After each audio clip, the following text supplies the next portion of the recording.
Zaxby's, indescribably good. 2, 1, go.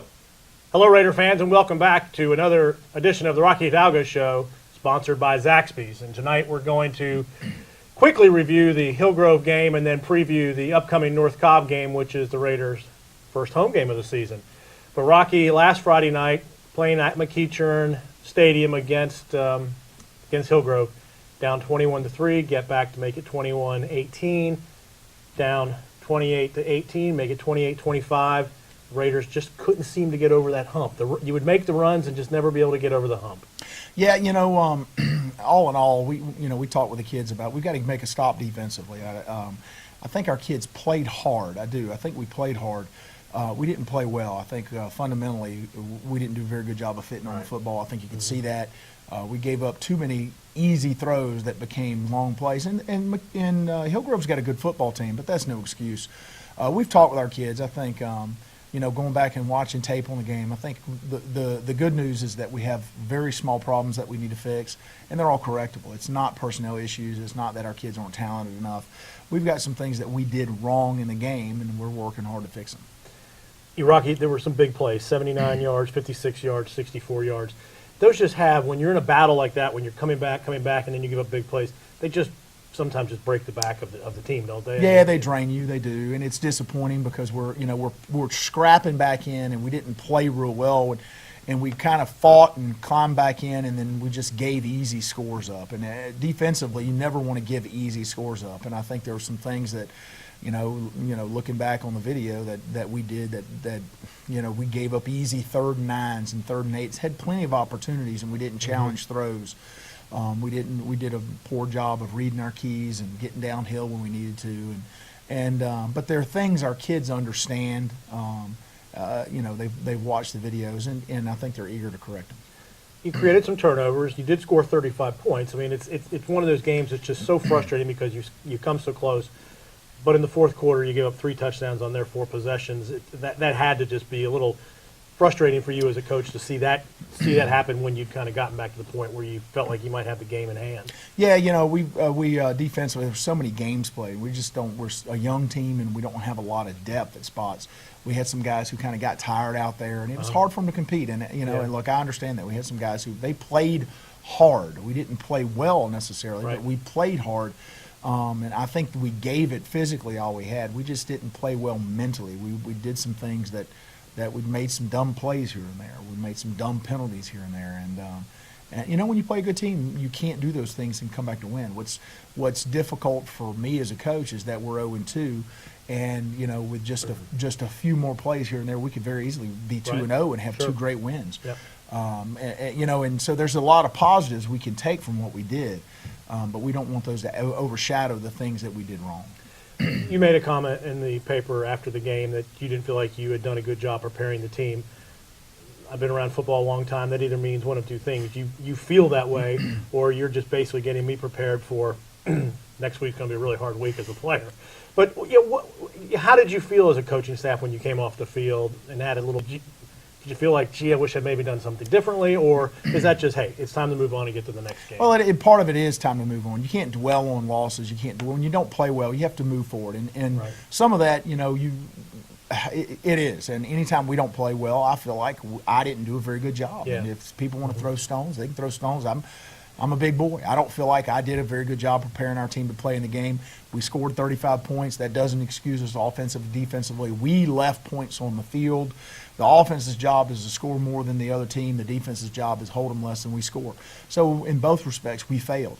But there were things that we did defensively that's uncharacteristic of us that we don't do very often. In my 17 years here coaching, especially when I have run the defense, we gave up long touchdowns on easy throws. And that's something we have not done, and that's really disappointing. And we should not do that with the athleticism that we have on defense.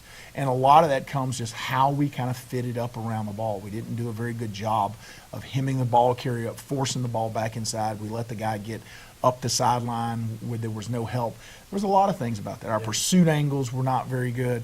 And in that respect, I mean, that's my fault. I'll take the blame for that. We're going to do a better job of those things. We've worked hard the last 2 days getting better with that stuff, and we'll be better when we play North Cobb.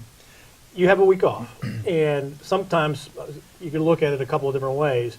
I'd like to get us back out there on the field right away to kind of start building on this, but you can use these 2 weeks now as a teaching point with a team that still has a lot of youth on it, and work on the film and work on the coaching. Is the timing of this off week not a bad thing right now? No, it is. Like you said, it's good and bad. We like to get out there and play somebody and get the stink off of us. Right. But the other side of this is we've got a lot of coaching to do. It's a young team. It's an inexperienced team. And, when what teams are doing, with the spread offense, it takes a while to get – there's so many small moving parts defensively that go into that, to defending those things. Right. And, I told Coach Stewart this, weeks ago. It takes about 3 or 4 weeks to get good at defending these things. And once you kind of figure those things out, even with an experienced team, it takes time when guys are playing flat down the line and we've got our fits perfectly. And when you play good football teams who move the football around, if you're not fitted up right, they'll take advantage of it, and that's kind of what happened. But we'll take advantage of this week and go out there and work on fundamentals. Yep. We spent a lot of time working on fundamentals, working against each other. A lot of the things we're screwing up on offense, we've got coaches on the line of scrimmage checking, make sure we've got 7 on the line of scrimmage. And there got to be consequences to that with our kids. That's a very, very simple mistake that we made 5 times in the game that cost us first downs, that cost us points that we should not have to make. And from a mental preparation, mentally, we made some mental mistakes that cost us that football game, and again, that's my fault. We're going to take a break and hear from our sponsor, Zaxby's, and then we'll be back to preview the North Cobb game.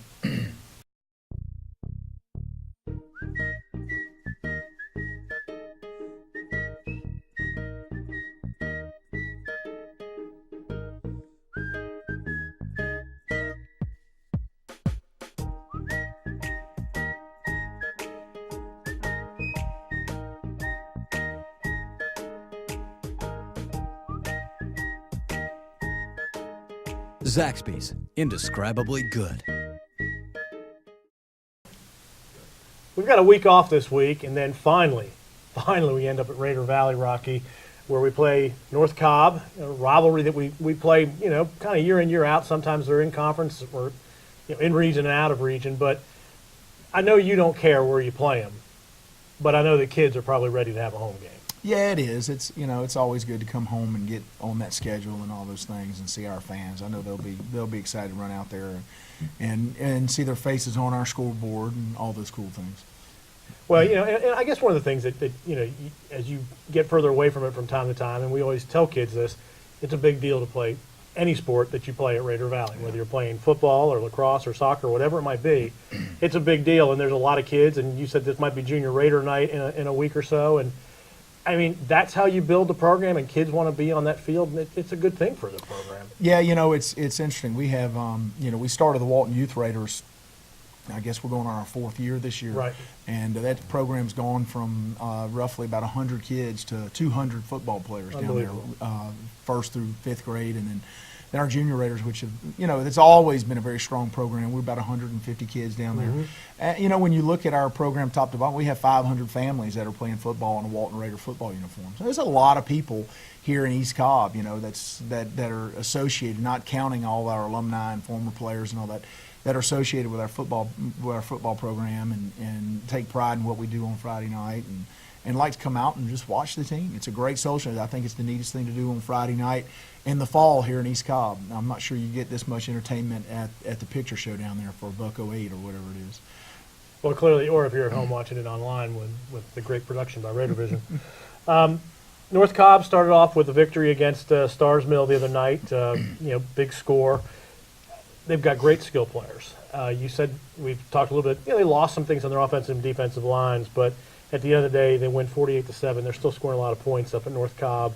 Coach Queen's son is the quarterback, and they're going to spread you out, and they're going to try to run around you and use that speed. They are. They've got great athletes. Tyler is he's as a coach. I hope my kids grow up and kind of be like him. Mm-hmm. He's a great kid. I'm not talking about as a football player, just as a person. He's always yes or no, sir. He always makes a point to speak to you when you're around him. Mm-hmm. And on top of that, he's a great football player. He's the kind of the straw that stirs the drink over there. You watch him with their kids. He's the leader over there. He's the bell cow. He's very impressive as a player. He does a lot of good things. He runs the offense well. On top of that, they've surrounded him with some incredible athletes, some guys who can really run. They've got running backs coming out of the wazoo, as they say. And defensively, they got great skill players in the secondary at linebacker. They can really run around on defense. They lost a ton of great players on their offensive line, defensive fronts. That enabled him to go and play in the semifinals last year. But I think if you talk to Coach Queen, I think he's excited about his team. His skill players are good enough that they will allow them to compete with anybody in the state. Absolutely. So Rocky, college football started this past weekend. We talked about a few of the games, and you're an LSU guy and a Saints guy. But I heard that you were on the Alabama side of the stadium the other day, and I just didn't know many LSU people got invited to that part of the stadium. I'm just curious what you might have to tell your dad and mom and brothers. I was there covertly. They didn't. They didn't see me. I was listening to. The parent section over there, sitting in the parent section and watching our kids, and it was it was neat just to see. I know they didn't get the opportunity to get in the game. It's neat to see them on the sidelines, down there in their uniforms and representing Walton High School. It's a great environment to go in the Georgia Dome and watch Virginia Tech and Alabama. And regardless what the score was, the Virginia Tech fans showed up. They were loud. They cheered on their teams. Got a great fan base. They play really good defense. They play great defense. Man, it was a physical contest. Without a few special teams here or there, it could have been a 17-10 game and just been a barn burner. But I know Frank Beamer, he's on that side of he prides himself on his special teams play. And like the Walton Raiders this week, who probably practice was a little tougher than normal. Yeah. I would imagine that the Hokies went to practice on Monday and put a little extra emphasis on their coverage teams. Well, it was interesting. There's an article today that the Hokies are probably going to break their sellout streak. They play Western Carolina, an FCS game, and they're going to break their sellout streak of something in the 70s or 80s. But you're right. The Hokie fans are very passionate fans, and they get at it. Saints and the Falcons are this weekend. The NFL kicks off Thursday night with the Broncos and the Ravens. But do you have a sense at all, Rocky, what it's like to start your season with your biggest rival? Is that a good thing, bad thing? I think it just kind of is what it is. It's a game you got to go out there and play. Right. Years ago, my first game I ever coached at Walton High School was against the Lasser Trojans in the Georgia Dome in the Cobb Kickoff Classic or whatever they called it. At that time, our big rivals were Pope and Marietta and Roswell. Lasser was still kind of ascending. They were a few years away to being what they are now. But it was a region game. It's tough when you open with a region game and roll out there like that. But the NFL is so very different from high school and college. It is a business, but make no mistake about it. The Falcons hate the Saints, and the Saints hate the Falcons. They understand how passionate it is, how passionate the fan bases are, and how much they, as a Saints fan, the next best thing to the Saints winning and the Falcons losing. That's kind of how I look at it. When I look, the Saints won, and if the Falcons lose, man, I go home and celebrate. Right. It's a big deal, and it will be electric in the Dome that night when they go and kick off. Sean Payton coming back after his suspension. That'll probably be a big deal too. That'll probably be a big deal. There's a couple of big games. You're 0-2. Coach Rick might be 0-2. You can't panic. Seasons are long. I know that 2 losses makes it difficult to win a national championship, but where you are, we haven't even started region play. Right.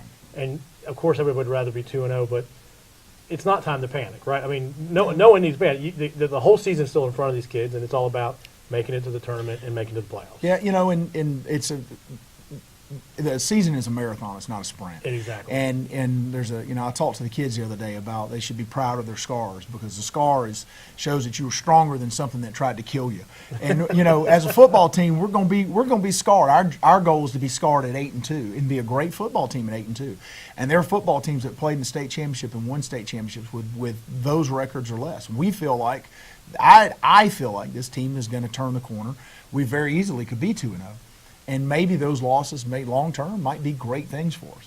And, I think our kids are hungry to win. I think Friday night they're going to play they're going to play, out of their shoes. Absolutely. I think they're going to play great because I think they really want to go out and win the game. They want to win in front of their home fans. It's important to them. We're playing a great team. When you play great teams, Georgia and Clemson, when you play somebody who's really, really good, you risk losing. Somebody's going to lose. Somebody's going to lose. But if you want to play, who wants to show up and beat somebody 50-0 every week? That would, as a coach, that would get boring to me. I don't want to have that job where I am so much better than everybody that I'm never going to be challenged as a coach. I want to show up and have to really coach. When I go home at night after the game, I sit down on the couch with my coaches and sit down and we can look at each other and go, man, we won that game because we coached our players to go out and play well, not because we're 50 points better than them. Home openers coming up against North Cobb, 7:30 at Raider Valley. About a week from today. This is we're taping the Wednesday before the game, so we've got a couple of days to go here. Get there early, tailgate, come see us up at Valley View. Pete English will give you autographs in the press box, as he always likes to do before the season opener, because he gets busy after that. If you can't come to the stadium, watch us on Raider Vision. We'd love to have you. Once again, I'm Kurt Schreiner, along with the head coach of the Walton Raiders, Rocky Hidalgo, sponsored by Zaxby's. We'll see you at the Warriors game against those Raiders for the home opener.